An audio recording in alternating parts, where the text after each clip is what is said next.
বাংলাদেশের প্রতিষ্ঠাতা এবং আমাদের মহান নেতা, যার জন্ম না হলে বাংলাদেশ হতো না, সেই নেতা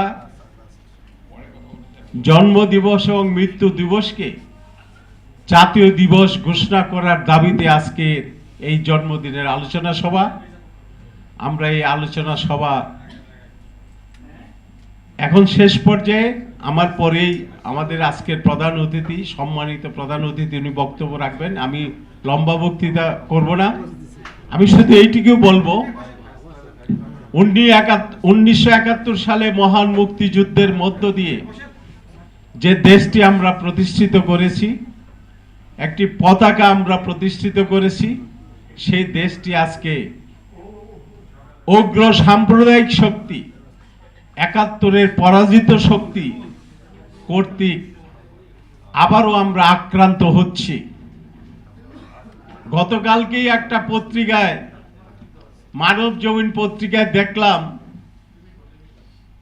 ওই জামাত শিবিরের কুখ্যাত কাজী ইব্রাহিম উনি বললেন যে 71-এর প্রজন্ম নাকি পৃথিবীতে সবচেয়ে নিকৃষ্টতম প্রজন্ম এবং আমরা মিথ্যুক, আমরা আমাদের স্বাধীনতা মিথ্যুক, আমরা সবাই মিথ্যুক।